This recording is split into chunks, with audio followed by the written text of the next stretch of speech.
नमस्कार। ग्रहों की गोचरीय स्थिति पर रेगुलर वीडियो पाने के लिए साप्ताहिक राशिफल, मासिक राशिफल, त्रैमासिक राशिफल और ग्रहों के बाकी गोचर पर भी रेगुलर अपडेट्स पाने के लिए, जिसके हिसाब से आप अपने जीवन में थोड़ी गाइडेंस प्राप्त कर सकें, इसके लिए मेरे चैनल को अवश्य सब्सक्राइब करें। जिन लोगों ने सब्सक्राइब कर रखा है वो ऑल ये जो नोटिफिकेशन सेटिंग होती है इसको क्लिक करें, क्योंकि कभी कभी कुछ लोग बोलते हैं उनको नोटिफिकेशन नहीं मिलती। आशा करता हूँ चैनल को सब्सक्राइब करेंगे और रेगुलर वीडियोस अवश्य आप देखेंगे। नमस्कार। ओम गणेशाय नमः। ओम नमः शिवाय। मैं निखिल ज्योतिष आचार्य आप सभी का मेरे चैनल पर पुनः स्वागत करता हूँ। आशा करता हूँ कि आप सभी स्वस्थ होंगे। महादेव की कृपा आप सभी पर सदैव बनी रहे। ये वीडियो कर्क यानी कि कैंसर के लिए बहुत विशेष है, क्योंकि वीडियो है मार्च 2026 के मासिक राशिफल के बारे में। कैसा रहेगा मार्च का महीना कर्क के लिए।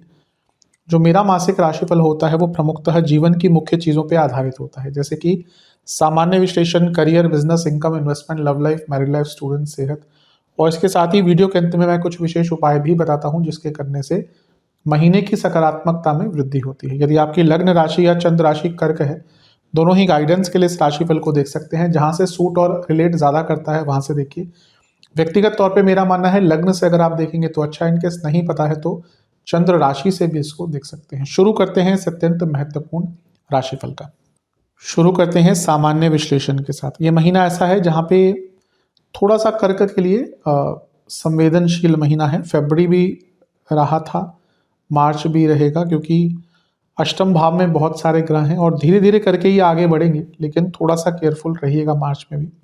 अच्छी चीज़ है कि गुरु मार्गी हो रहे हैं इस महीने, जो आपके भाग्येश हैं, तो वहाँ से एक सकारात्मकता, एक शुभता दिखती है। लेकिन इनिशियल पार्ट में ऑफ मार्च थोड़ा सा केयरफुल आपको रहना पड़ेगा। शुरू करते हैं राशि परिवर्तन से। लग्न पर किसी ग्रह का प्रभाव तो नहीं दिख रहा शुरू में, तो पहले हम राशि परिवर्तन से ही शुरू करते हैं। शुक्र का गोचर सबसे पहला होगा और वो नवम भाव में आकर बैठ जाएंगे और उच्च की अवस्था के हो जाएंगे। बहुत अच्छी चीज़ है। लाभेश हैं, चतुर्थेश हैं, तो लाभेश का उच्च का होना यानी कि लाभ, धन आदि। चतुर्थेश का उच्च का होना यानी कि प्रॉपर्टी, एसेट्स। खैर यहाँ से एसेट्स ज़्यादा आता है, यहाँ से केवल प्रॉपर्टी आदि देखते हैं, प्रॉपर्टी, वाहन आदि। तो प्रॉपर्टी, वाहन, एसेट्स, घर में किसी को बहुत बड़ा लाभ हो सकता है। हो सकता है घर में कोई व्यक्ति और जो है, आपके भाई बहन, आपके जो पार्टनर हैं, आपके माता पिता, कोई और जो भी आपके घर में रहते हैं, उनको भी कुछ प्रॉपर्टी का या कुछ एसेट्स का लाभ यहाँ पे होता हुआ दिख रहा है। और सबसे बड़ी बात है कि लाभेश अपने से लाभ में और उच्च के हो गए, यानी कि लाभ, धन कमाने के मौके। और यहाँ पे वो शनि के साथ हैं जो उनके मित्र ग्रह हैं और आपके लिए देखें तो केंद्र के स्वामी है। तो बिजनेस स्टार्ट करने के अवसर और जीवन में थोड़ी बहुत रिकॉग्निशन। और नवम में एक ग्रह अगर उच्च का होता है तो उसको स्थान बल प्राप्त होता है, यानी कि नवम भाव बली हो रहा है, यानी कि भाग्य का साथ आपको मिलेगा इसमें। सेहत पर एटलीस्ट आपको इस पूरे महीने बहुत केयरफुल रहना है, क्योंकि अष्टम में मंगल है और मध्य भाग तक सूर्य भी है, राहु तो पूरे टाइम तक है, बुध भी ऑलमोस्ट है यहाँ पे। इसलिए हेल्थ को लेकर केयरफुल रहेगा। फरवरी मैंने बोला था, मुझे कुछ अर्जेंट कंसल्टेशन भी कुछ लोगों ने बुक करी, जो मैंने कुछ हेल्थ को लेकर या इवन कुछ 2-3 प्रिकॉशंस लेने को बोला था, कुछ लोगों को प्रॉब्लम्स आई थी। तो यहाँ पे भी आपको बहुत केयरफुल रहना है। अगला जो गोचर होगा, गोचर तो नहीं लेकिन 3 मार्च को ग्रहण लग रहा है। अब ग्रहण लग रहा है आपके 12वें भाव में, तो सॉरी, ग्रहण लग रहा है आपके दूसरे भाव में, क्योंकि सिंह में लगेगा। ये पूर्णिमा पर लगेगा आपके ग्रहण। मैं दिखा देता हूँ, क्योंकि जब भी चंद्र ग्रहण लगता है तो पूर्णिमा पे ही लगता है, होली के अगले दिन। तो दूसरे घर में आपके ग्रहण लग रहा है जो मिश्रित है। अच्छा प्रभाव, धन कोई फंसा हुआ था वो आ सकता है, पैसे कमाने के लिए थोड़े नए आइडियाज आ सकते हैं। बुरा, मारक भाव, लग्नेश इन्वॉल्व है, चंद्रमा मारक भाव में और इतने सारे ग्रहों से दृष्टि, तो होली के आसपास यानी कि ग्रहण के आसपास हेल्थ इश्यूज, कुटुंबों में प्रॉब्लम, वाणी के कारण प्रॉब्लम और इवन करियर में थोड़े उतार चढ़ाव आ सकते हैं। तो ये ग्रहण आपके लिए मिश्रित प्रकार का दिख रहा है। इसका अगला प्रभाव होगा 11 मार्च को, जब गुरु मार्गी हो जाएंगे। यहाँ से थोड़ी स्थिरता आएगी। इवन हेल्थ वाइज भी जो आप थोड़ा सा ज़्यादा सफ़र कर रहे हैं, लेट्स से नवंबर दिसंबर से, आप में से कई लोगों को कोई क्रॉनिक डिजीज़, कोई लाइफस्टाइल डिसीज़, कोई पुराना रोग वापस तंग किया होगा, तो वहाँ यहाँ और प्रॉब्लम यहाँ पे ही होती है जब तक गुरु, कोई वक्री ग्रह 12वें में है गुरु जैसा ना, तो इवन मेडिसिन भी काम नहीं करती बहुत आराम से। तो यहाँ से थोड़ा सा सुधार देखने को मिलेगा 11 मार्च से। और भाग्येश है उनका उच्च का होना और विपरीत राजयोग बनाते हुए उच्च का नहीं हो रहे, मार्गी हो जाना, भाग्येश का मार्गी हो जाना और छठे घर के स्वामी जो विपरीत राजयोग बना रहे हैं उनका मार्गी हो जाना, यानी कि कई जो काम आपके अटक रहे थे वो बनेंगे और नए रास्ते जीवन में मिलना शुरू हो जाएंगे। इसके बाद 15 मार्च को सूर्य का गोचर है और सूर्य भी आपके नवम भाव में आकर बैठ जाएंगे। वैसे तो धनेश है, लक्ष्मी स्थान में आ रहे हैं और लाभ स्थान के साथ उनकी युति हो रही है, तो धन के लिए बहुत अच्छा है। लेकिन अपने बॉसेस से संबंध बनाकर रखिए, घर में कहा सुनी थोड़ी सी हो सकती है, अथॉरिटीज से, सरकार से प्रॉब्लम आ सकती है। इसके बाद अगर हम चलें 21 मार्च को बुध मार्गी हो जाएंगे और यहाँ पे अगर हम देखें तो ये भी आपके लिए ठीक है, क्योंकि वक्र अवस्था में अष्टम में थे, तो इवन फरवरी में मिसकम्युनिकेशन, कम्युनिकेशन प्रॉब्लम, ये सब चीज़ें बहुत तंग करी होंगी। तो मार्च में आकर यहाँ पे भी सुधार दिखेगा। कोई सडन इन्वेस्टमेंट मत कीजिएगा बस मार्गी होते ही, क्योंकि कभी कभी ऐसा होता है कि अष्टम में ग्रह मार्गी हुआ और कहीं पैसा लगाने का मन कर जाता है और बिना सोचे समझे हम पैसा लगा देते हैं। और इसके बाद शुक्र का गोचर होगा, वो मेष में आ जाएंगे और ये होगा आपके 26 मार्च को। तो पुनः उनका 10वें घर में आना, शुक्र का जो आपके लाभेश है, फिर से करियर में सफलता, जीवन में सफलता, कार्यों में सफलता, और चतुर्थेश का भी अपने से सप्तम में आना, प्रॉपर्टीज, भौतिक सुख और संपन्नता दिखाता है। ऑफिस पॉलिटिक्स थोड़ा सा स्टार्ट हो जाएगा, लेकिन ओवरऑल जैसा मैंने कहा शुक्र का यहाँ पे आना बहुत श्रेष्ठ दिखता है, अच्छा दिखता है। ऐसा दिख रहा है कि महीने का शुरुआती भाग थोड़ा सा आपको बाधित करेगा, रोकेगा, लेकिन जैसे जैसे महीना आगे बढ़ेगा आपके लिए बहुत कुछ अच्छा होता जाएगा। विशेष प्रेडिक्शन, हाँ थोड़ा सा स्कैम वगैरह में फंस सकते हैं इस महीने, कोई चीटिंग हो सकती है आपके साथ, केयरफुल रहिए। इस महीने आपको कोई नुकसान नहीं पहुंचा सकता सिवाय आपके। अपने सबसे बड़े दुश्मन आप खुद ही होंगे। वो अचानक से गलत निर्णय हो, सेहत का ध्यान ना देना हो, चीज़ों को बहुत लाइटली लेना हो, ये सारी चीज़ें, हेल्थ पर बिल्कुल ध्यान ना देना हो, यही चीज़ मैंने कहा सबसे बड़े दुश्मन इस महीने आप खुद के अपने बनेंगे। अगर कुछ चीज़ नहीं समझ पा रही है, आसपास जो भी आपके लोग हैं उनसे मदद मांगिए, किसी पर विश्वास है उनसे मदद मांगिए, सही जगह पर चुप रहिए। और ऐसा लग रहा है कि कुछ रिजल्ट आप जिसका वेट कर रहे थे वो इस महीने आपको आपके लिए प्राप्त हो सकता है। बस आप थोड़ा पॉजिटिव एक सोच रखिए। कभी कभी हमारे कुछ प्लान्स खराब हो जाते हैं क्योंकि ईश्वर चाहता है कि हम कुछ और बेटर करें, तो हो सकता है रिसेंटली आपके साथ कुछ ऐसा हुआ हो, तो ये महीना है उसकी भरपाई होती हुई दिख रही है। फ्यूचर को लेकर बहुत ऑप्टिमिस्टिक रहेंगे और ऐसा आपको लगने लगेगा कि हाँ अब थोड़ा सा सही रास्ता मिला है जीवन में। स्पेशली महीने के मध्य भाग के बाद ऐसा होगा। कुछ फेक कमिटमेंट्स मत कीजिएगा, आपके लिए ही नेगेटिव होगा। कुछ चीज़ें जिनसे एकदम आपको बचना है। सबसे पहला, बहुत सारी यात्राएं मत कीजिएगा। अकेलेपन में बहुत ज़्यादा मत रहिएगा क्योंकि वो आपको नेगेटिव साइड पे लेके जाएगा। और चीज़ों को कॉम्प्लेक्स मत कीजिएगा, सरलता की तरफ अपने जीवन को लेके जाइए, बहुत लाभ मिलेगा। महीना बुरा नहीं है लेकिन कुछ एरियाज में सेंसिटिव है। चलते हैं करियर की तरफ। थोड़ा शुरुआती भाग अनिश्चिततापूर्ण रहेगा क्योंकि अष्टम में बहुत सारे ग्रह हैं जो 10वें से 11वें में हैं और इसमें से बुध वक्री भी होंगे, तो थोड़ा सा गलतियां, केयरलेसनेस, फोकस ना लग पाना, ये शुरुआती भाग में रहेगा। पहला जो गोचर है वो शुक्र का होगा और शुक्र आपके नवम भाव में आ जाएंगे। वैसे ठीक है क्योंकि लाभेश है तो कुछ एक्स्ट्रा इनकम आ सकती है, लेकिन अपने बॉसेस से बहुत बच के रहिएगा। सामने कुछ बोलेंगे, पीठ पीछे कुछ करेंगे, आपके सामने तारीफें करेंगे और पीठ पीछे आपका ही कहीं पे नाम खराब करने की कोशिश करेंगे। हो सकता है प्रमोशन के योग बन भी रहे हो तो वो जानबूझकर जहाँ पे बात करनी होगी, कभी यूजुअली ऐसा होता है कि आपके बॉस ही आगे जो भी अथॉरिटीज़ होती हैं उनकी तरफ आपकी बात या आप लेके जाते हैं, तो आपको बोल देंगे कि हाँ भाई मैं तो तुम्हारे लिए एकदम तत्पर हूँ चीज़ें ठीक करने के लिए, और कुछ करेंगे नहीं। तो ये थोड़ी सी चीज़ें इस महीने हो सकती हैं। 3 मार्च को एक ग्रहण है दूसरे घर में, जैसे मैंने कहा था, वाणी को लेकर बहुत केयरफुल, और जैसे मैंने कहा गलतियां बहुत हो सकती है। तो मैं तो कहूँगा शुरुआती जो 10-11 दिन है ना, इसमें बहुत केयरफुल रहेगा क्योंकि गलतियां होने की संभावना कार्य क्षेत्र में बढ़ती हुई दिख रही है इस महीने। इसके बाद अगर चले तो गुरु मार्गी हो जाएंगे 11 मार्च को, जो आपके लिए बहुत अच्छा है क्योंकि भाग्येश है, जो मैनेजमेंट से या बॉस से थोड़ी बहुत प्रॉब्लम्स आ रही थी या पहले रही थी वो कम होगी। और इसके बाद अगर हम आगे बढ़ें तो सूर्य का गोचर हो जाएगा, वो भी नवम में। लेकिन जहां गुरु के मार्गी होने से थोड़ा सा स्थिरता मिलेगी, वहीं से पुनः सूर्य और शनि की जोड़ी नवम में अच्छी नहीं होती, तो जितना अपने बॉसेस से मतभेद कम रखें, कम्युनिकेशन क्लियर रखें, ईगो क्लैशेस ना रखें, उतना ही आपके लिए अच्छा रहेगा। जहाँ ये प्रॉब्लम्स बढ़ेंगी वहीं आपके लिए प्रॉब्लम्स, या जहाँ ये संभावना बढ़ेगी क्लैशेस की वहीं प्रॉब्लम्स आपके लिए बढ़ेंगी।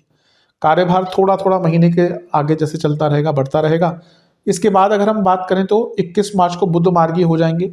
जो फोकस की कमी आई थी वो थोड़ी सी ठीक होगी, कम्युनिकेशन बेटर होगी, काम थोड़ा सा बेटर होगा, और अंततः शुक्र का गोचर 10वें घर में फिर से धन की वृद्धि या कुछ बड़ा काम आपको दिख जाएगा। थोड़ा ऑफिस पॉलिटिक्स महीने के अंत में 26 मार्च से बढ़ेगा। विशेष प्रेडिक्शन, क्रिएटिव रहिए, अपने काम को प्रोटेक्ट कीजिए। हो सकता है आपके काम का फायदा कोई और उठा के ले जाए। सक्सेस मिलेगी धीरे धीरे करके इस महीने में। अपने काम के बारे में और माइंडफुल रहिए, रिसर्च कीजिए। जॉब चेंज करना चाहते हैं, महीना अच्छा है, कोई बुरा महीना नहीं है।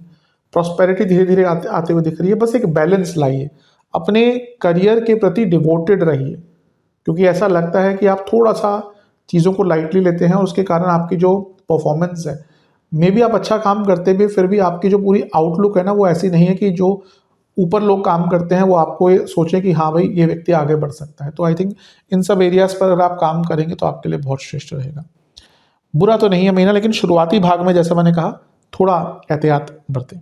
चलते हैं बिजनेस की तरफ। जहाँ तक बिजनेस की बात है, ये महीना ठीक ठाक है।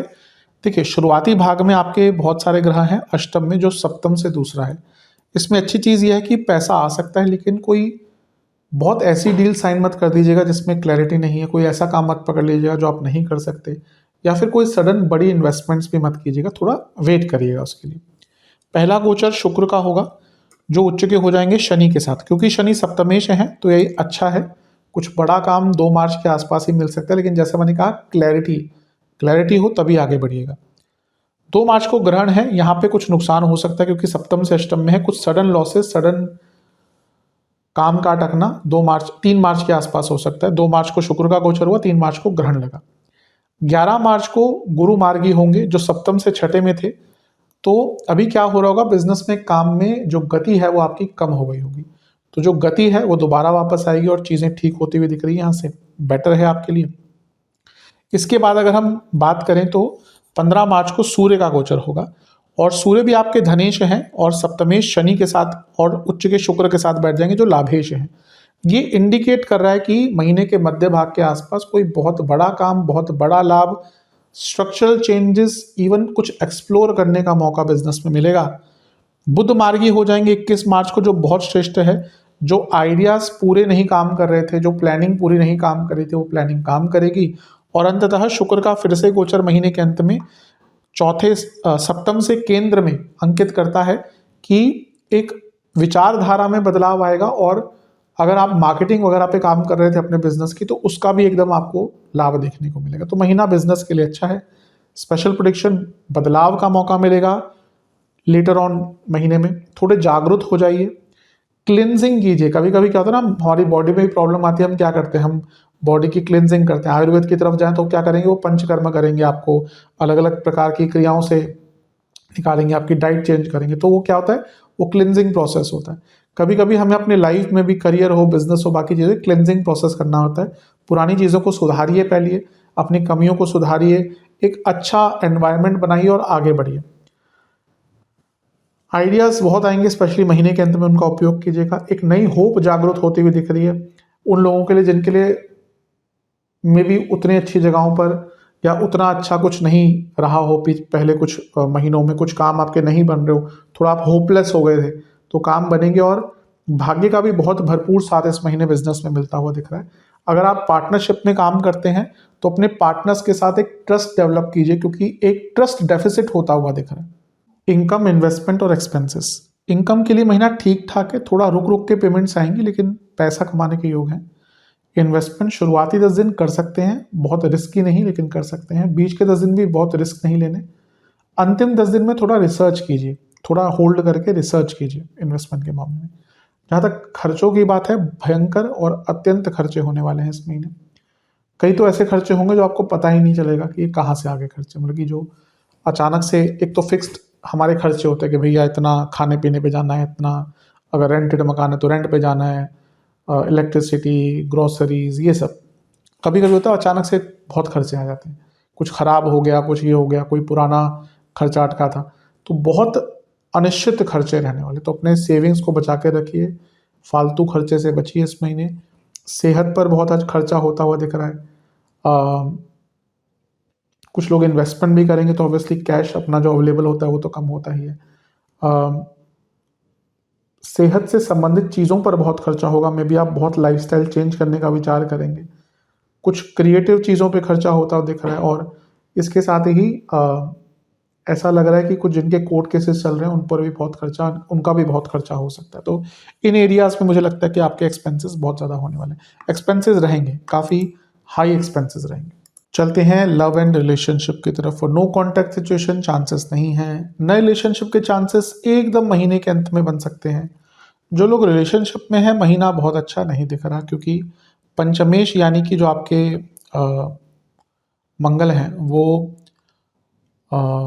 पूरा ये जो महीना है उसमें अष्टम भाव में रहेंगे, कुंभ में। तो ये अपने आप में अंकित कर रहा है कि ये टाइम बहुत ज़्यादा श्रेष्ठ नहीं है, प्रॉब्लम्स इसमें काफ़ी हो सकती है।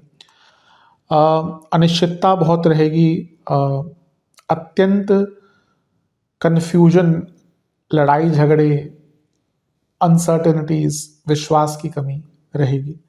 जैसे जैसे महीना थोड़ा सा आगे बढ़ेगा, शुक्र की युति होगी थोड़ा सा, क्योंकि पंचम से पंचम में उच्च के हो रहे हैं 2 मार्च को, थोड़ा सुधार होगा। लेकिन 3 मार्च को ही ग्रहण है जो पंचम से 10वें में है।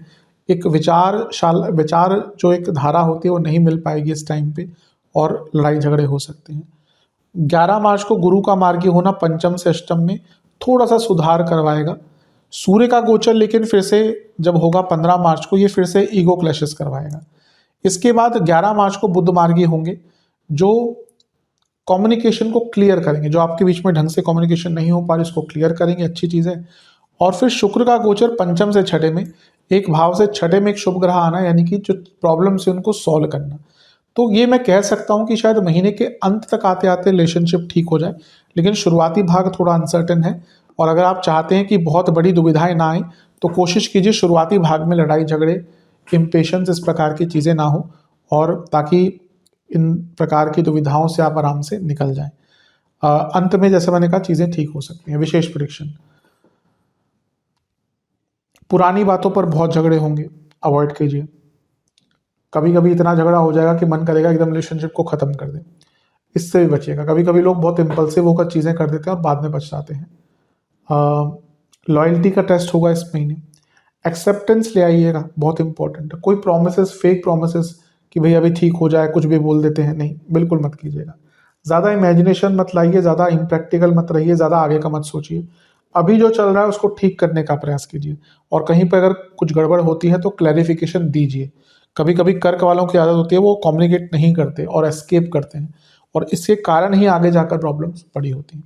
चलते हैं वैवाहिक जीवन की तरफ। जहाँ तक वैवाहिक जीवन की बात है, ये महीना ठीक ठाक ही है, क्योंकि मंगल दोष पूरे महीने रहेगा तो इसके कारण प्रॉब्लम्स थोड़ी सी बढ़ सकती हैं, काफ़ी केयरफुल रहिएगा। और अष्टम में इतने सारे ग्रह शुरू में, शुरुआती भाग अच्छा नहीं है महीने का।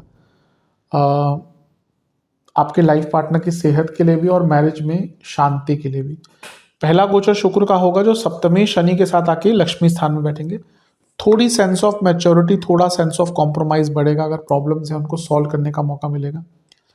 इसके बाद ग्रहण लग रहा है दूसरे भाव में पूर्णिमा पर 3 तारीख को। यहाँ पे काफ़ी केयरफुल रहेगा, कोई बहुत बड़ा झगड़ा हो सकता है, और जो शायद छोटी सी बात से स्टार्ट हो लेकिन बहुत बड़ा आकार ले लेगा। केतु के साथ बैठे हैं तो पुरानी ही बात है, तुम ये करते थे, तुम वो करते थे, यही चीज़ें होने वाली हैं। और जैसे मैं कहा, कर्क वाले लोग बहुत ढंग से एक्सप्रेस नहीं करते, तो ऐसी चीज़ें बोलते हैं जो बिल्कुल मीनिंगलेस होती है उस टाइम पे। इसके बाद अगर हम चर्चा करें तो गुरु मार्गी होंगे, सप्तम से छठे में मार्गी हो रहे हैं, तो ये स्ट्रगल्स थोड़े से कम करेगा, क्योंकि पहले वक्री थे तो क्या होता है ना कि चीज़ें बस खराब ही होती जा रही होंगी मैरिड लाइफ में, अब थोड़ा सा स्ट्रगल्स कम होगा। और इसके बाद सूर्य का गोचर होगा 15 तारीख को, ये थोड़ा प्रॉब्लम बढ़ाएगा, क्योंकि सूर्य शनि के साथ बैठे हैं और शनि सप्तमेश है और शुक्र के साथ भी बैठ रहे हैं और शुक्र कारक है। तो 15 तारीख के आसपास ईगो क्लैशेस या फाइनेंशियल इश्यूज को लेकर प्रॉब्लम। और बुध मार्गी हो जाएंगे 21 तारीख को। एक ये थोड़ा ठीक है, क्योंकि यहाँ से एक सेंस ऑफ कम्युनिकेशन बढ़ेगा, एक सेंस ऑफ क्लैरिटी बढ़ेगी, और अंततः शुक्र का गोचर होगा 26 तारीख को। इस महीने के अंत में 26 तारीख के आसपास बाहरी तत्वों के कारण और इन लॉस के कारण मैरिड लाइफ में प्रॉब्लम आ सकती है। विशेष प्रेडिक्शन, लॉयल्टी का टेस्ट होगा इस महीने दिख रहा है, ध्यान दीजिए अपनी मॉरल वैल्यूज़ पर। प्रेजेंट में रहिए, ज़्यादा फ्यूचर ज़्यादा पास्ट के बारे में मत सोचिए। कई चीज़ें ऐसी छुपाई हुई हैं आपने, वो इस महीने सामने आ सकती हैं। थोड़ा अपने आप को भी टाइम दीजिए और मैं कहूँगा कि कॉन्फ्लिक्ट से बचिए और सोचिए कि वैवाहिक जीवन में जो प्रॉब्लम्स चल रही है उसका मूल कारण क्या हो सकता है। जैसे चक्रों में भी पहले मूलाधार चक्र होता है, तो पहले अपने मूलाधार चक्र को हमें ठीक करना होता है। वैसे भी हर चीज़ में जब एक प्रकृति, एक जो चीज़ें होती है उसके मूल, उसके रूट्स पे जाके चीज़ों को ठीक करना पड़ता है। वैसा ही दिख रहा है कि मैरिड लाइफ में भी आपको रूट्स में जाकर चीज़ों को ठीक करना पड़ेगा, वरना अभी ऊपरी ऊपरी तौर से जो सब ठीक दिख रहा है आगे चलकर दिक्कत देगा। चलते हैं स्टूडेंट्स की तरफ। जहाँ तक स्टूडेंट्स की बात है, पहले एग्जाम से स्टार्ट करेंगे। शुरुआती 10 दिन अच्छे हैं, बीच के 10 दिन में ओवर कॉन्फिडेंस तंग करेगा, अंतिम 10 दिन भी ठीक है, बीच के 10 दिन में केयरफुल रहेगा। वैसे बात करें, पंचमेश मंगल अष्टम में रहेंगे पूरे महीने, तो थोड़ा केयरफुल रहिए, क्योंकि ना यहाँ पे थोड़ी प्रॉब्लम्स हो सकती हैं, थोड़ी दिक्कत हो सकती है, थोड़ी परेशानी हो सकती है, थोड़ा केयरफुल यहाँ पे आपको रहना है। अदरवाइज देखा जाए तो ये महीना थोड़ी अनसर्टेनिटी लेके आएगा, क्योंकि कॉन्फिडेंस कम रहेगा ओवरऑल, क्योंकि पंचमेश अष्टम में ना बहुत सारे ग्रहों के साथ घिरे होंगे, तो थोड़ा कॉन्फिडेंस की कमी दिख रही है। इसके बाद अगर हम ग्रहों के गोचर की बात करें, पहला गोचर शुक्र का ही होगा और शुक्र जो है वो पंचम से पंचम में आ जाएंगे, 2 मार्च को उच्च के हो जाएंगे, ठीक है, लेकिन ध्यान थोड़ा भटकेगा।